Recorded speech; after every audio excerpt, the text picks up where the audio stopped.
Bom dia, povo de Deus, povo que vai visualizar a mensagem. Pastor Carlos lendo a palavra de Deus nessa manhã, tá vendo? Palavra de Deus. E eu não posso deixar de compartilhar. Nós que estamos aí compartilhando mensagem durante o ano todo, eu não poderia deixar de compartilhar uma mensagem de Natal para tu e para minha vida. Nasceu o Redentor. O nosso Jesus nasce no dia de hoje, segundo os historiadores, né?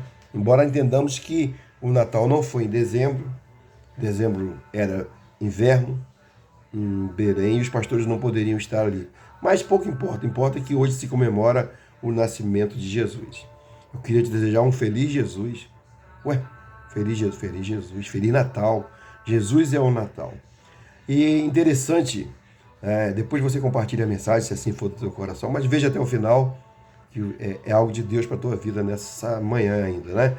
O interessante é que o Natal, ele começou a surgir lá em Gênesis. Nós somos da primeira igreja batista de Itaúna e nós tivemos aí um mês de dezembro caminhando falando sobre Jesus, de como começou, aonde se deu início o Natal, né? E o início do Natal se deu lá em Gênesis, no Éden, quando Deus, lá em Gênesis 3,15, vai dizer assim: porém, inimizade, olha só, hein, Deus falando, entre ti e a mulher, falando para a serpente, e entre a tua semente e a sua semente. Esta te ferirá a cabeça, e tu lhe ferirás o calcanhar. O nascido de mulher, Jesus, esmagaria a cabeça da serpente, né? E era já uma profecia do nosso Messias chegando, né? Jesus viria para derrotar Satanás. E realmente Jesus veio e derrotou, né? A morte. Passamos a ter uma vida com Deus quando aceitamos Ele como único e suficiente Salvador. Isaías, mais ou menos 740, 745 anos antes do nascimento de Cristo, vai dizer assim algo tremendo também. Porque um menino, Isaías 9,6, nos nasceu, um filho se nos deu, e o principado estava sobre os seus ombros. Olha que tremendo. Se chamará seu nome, maravilhoso, conselheiro, Deus forte, Pai da eternidade, príncipe da paz. Qual é a missão do Natal? Qual é a missão de Jesus? João 10,10 diz que eu vim para que tenha vida e a tenha em abundância. Para nos dar vida em abundância e qualidade, dependendo de nós. Eu quero compartilhar de uma forma breve também o texto dessa mensagem para você também nessa manhã. O texto se encontra em Lucas, capítulo 2, do 8 até o 20. Diz assim: havia naquela mesma comarca pastores que estavam no campo, guardavam durante a vigília da noite o seu rebanho. Eis que um anjo do Senhor veio sobre eles, e a glória do Senhor o cercou de resplendor, e tiveram grande temor. E o anjo lhe disse: não temais, porque eis aqui vos trago novas de grande alegria, que será para todo o povo. Pois na cidade de Davi, Belém, vos nasceu hoje o Salvador, que é Cristo Senhor. Isto vos será por sinal: achareis o menino envolto em pano e deitado numa manjedoura. No mesmo instante apareceu com o anjo uma multidão do exército celestial, louvando a Deus e dizendo: glória a Deus nas alturas, paz na terra aos homens de boa vontade. E aconteceu que, ausentando-se dele os anjos para o céu, disseram os pastores uns aos outros: vamos, pois, até Belém e vejamos isso que aconteceu, que o Senhor nos fez saber. E foram apressadamente e acharam Maria e José e o menino deitado em uma manjedoura. E vendo, divulgaram a palavra acerca do que o menino lhe foi dita. E todos que ouviram se maravilharam, e os pastores lhe diziam, quer dizer, os pastores foram os receptores da mensagem, né? Interessante é que, um fato interessante aqui, não só a revelação de Cristo, mas também fala sobre a distância, né? Da onde eles estavam. O texto vai dizer que eles estavam, né? Calma aí, eles cumpriram os dias, tal. naquela mesma comarca, pastores que estavam no campo guardavam durante a vigília da noite.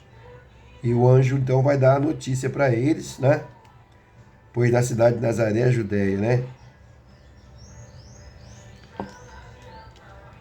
E interessante é que eles estavam em uma cidade, não é isso? Eles estavam numa cidade ali que daria, em termos de distância, aproximadamente 120 quilômetros. E os anjos ouviram, né? Que teriam que, em Belém, cidade de Davi, nascera o Redentor. E não é revelação só de Cristo, né? Nossa reflexão busca entender por que os pastores foram os primeiros a receber a notícia do nascimento de Jesus, né? A gente vê a simplicidade de Deus, como Deus é simples, né? Os pastores daquela época, na sociedade judaica, eram vistos como marginalizados. Trabalhavam em uma profissão que os mantinham à margem das práticas religiosas, né? Lembra de Davi? Davi era pastor de ovelhas, seus irmãos, exército do rei Esaú. É algo tremendo, é algo que Deus faz, né? Outra coisa interessante nesse texto é que Jesus não nasce num local de luxo, né? O texto vai dizer que as hospedarias, em Lucas 2, se você for lendo e acompanhando, vai entender que as hospedarias estavam lotadas. Era a época do recenseamento, né? Então, o que acontece? No verso 2 diz que este primeiro, né? Saiu um decreto da parte de César Augusto para que todo mundo se alistasse. Esse primeiro alistamento foi feito sendo Cirênio, governador da Síria. E todos iam alistar-se, cada um à sua própria cidade. Subiu da Galiléia também José, quer dizer, da Galiléia, que era a cidade de Nazaré, onde eles estavam, eles partiram para Belém, cidade de Davi, para que houvesse o recenseamento. Só que nessa hora as hospedarias estavam muito cheias, lotadas. E Maria estava prestes a dar luz, depois de uma caminhada, né, de Nazaré até Belém, 120 quilômetros, né, muito cansada, ela vem sentir as dores do parto. E agora os hotéis estão cheios. E aonde tem um lugar? Só tem ali naquela estribaria ali, tem uma vaguinha ali, num curral, lá no cantinho, tem uma parte vazia. E aí Maria deu a luz, né? Não questionou, não abriu a boca para reclamar de Deus. E ali ela teve o seu neném. E depois José, que também era carpinteiro, prepara a manjedoura, que era um coxo, bota a palha, e ali fica o Salvador. Então a gente aprende nesse texto que Jesus é um Jesus para todos. Para você que está visualizando, para você que vai compartilhar essa mensagem, Jesus é um Deus para todos, para toda a humanidade. Infelizmente, alguns vão optar por não querer esse Jesus, infelizmente. Mas nós cremos que ainda vai ter tempo de que pessoas reconheçam Jesus como o Deus soberano, o Senhor de suas vidas. Essa é a visão, né? Para que eles possam entender que Jesus não é só festa, comida, bebida, roupa nova, não, presente. Jesus é o Natal, Jesus é um Deus que nasceu numa manjedoura, nasceu numa estribaria, e no entanto não deixou de ser Jesus, né? Veio à cruz do Calvário, pagou pelos nossos pecados. Jesus hoje, nessa manjedoura, é uma simbologia de como nasceu o nosso Jesus, mas o nosso Jesus cresceu, fez a sua peregrinação de 3 anos pregando o Evangelho, falando do reino de Deus, de salvação, de arrependimento com seus discípulos, apóstolos, né? E chegou à morte de cruz. E os nossos pecados foram perdoados. E nós recebemos de graça a salvação e a vida eterna, porque Jesus pagou o preço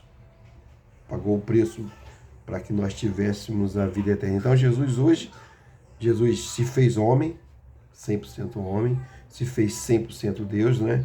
É uma união hipostática, chamada pela teologia, essa união de Jesus. Mas Jesus é Deus, ele voltou para onde ele estava desde antes do começo, né? Desde o princípio da eternidade, onde a eternidade não tem começo nem fim. Jesus vai falar que ele é o alfa e o ômega, quer dizer, ele é desde o princípio até o fim. Esse é o nosso Jesus. E outra coisa interessante é que Jesus é um Deus que ele, por ser 100% homem, 100% Deus, ele também é um Deus transcendente, está lá no céu, transcendente, olhando para toda a humanidade, dando livre-arbítrio, direito de escolha, para que depois não venham chorar e se arrepender numa hora tardia.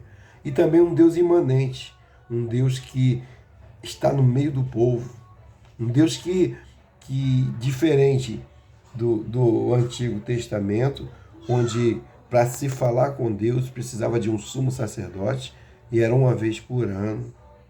Agora nós temos o livre acesso, o véu se rasgou e agora nós podemos entrar na presença do Senhor e colocar as nossas ansiedades e dificuldades.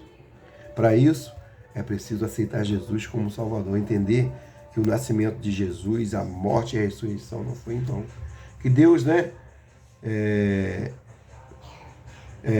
que Deus seja, que esse Jesus hoje possa ser essa pessoa para você.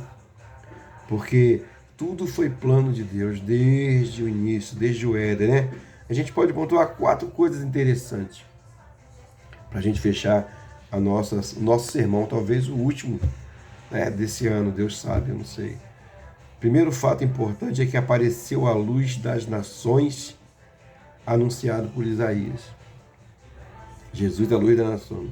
Segundo fato, nasceu o menino prometido pelo mesmo profeta Isaías. Pois um menino vos nasceu, e o seu nome será, quer dizer, maravilhoso, conselheiro, Deus forte, Pai da eternidade, príncipe da paz. Esse é o nosso Jesus profetizado pelo profeta Isaías. E assim se cumpriu. Além dessas qualidades, Jesus tem muito mais qualidade. Jesus é um Deus bom, é um Deus perfeito, é um Deus imutável, é um Deus que perdoa, é um Deus que não te olha pelo que você faz, mas te olha como ser humano, como criatura dele, que ele quer trazer para a sua família também. Terceiro fato, o menino que nasceu para a alegria do povo e dar salvação. Jesus nasceu para dar salvação e alegria. Quarto fato, chegou o tempo de paz anunciado por Isaías também. E é isso. Que Deus te abençoe, que Deus te guarde. Um Feliz Natal. Que a graça e o amor de Deus sejam derramados sobre tua casa. Que você, antes de tudo, de mais nada, agradeça a Deus pelo dom da vida, pelo ar que você respira. Se você já aceitou Jesus, pela tua salvação. E ore também para que haja salvação na tua casa e na tua família. Graça e paz. Um beijo da família do pastor Carlão. Cris, Carlão, Tiago, Carol, Heitor, Azaf, nós, através da minha voz, deixamos para a tua família o verdadeiro Natal. E o nome dele é Maravilhoso, Conselheiro, Deus Forte, Pai da Eternidade, Príncipe da Paz. Feliz Natal, graça e paz, e vamos continuar na caminhada, vamos continuar avançando. As lutas vêm, somos mais que vencedores. Feliz Natal!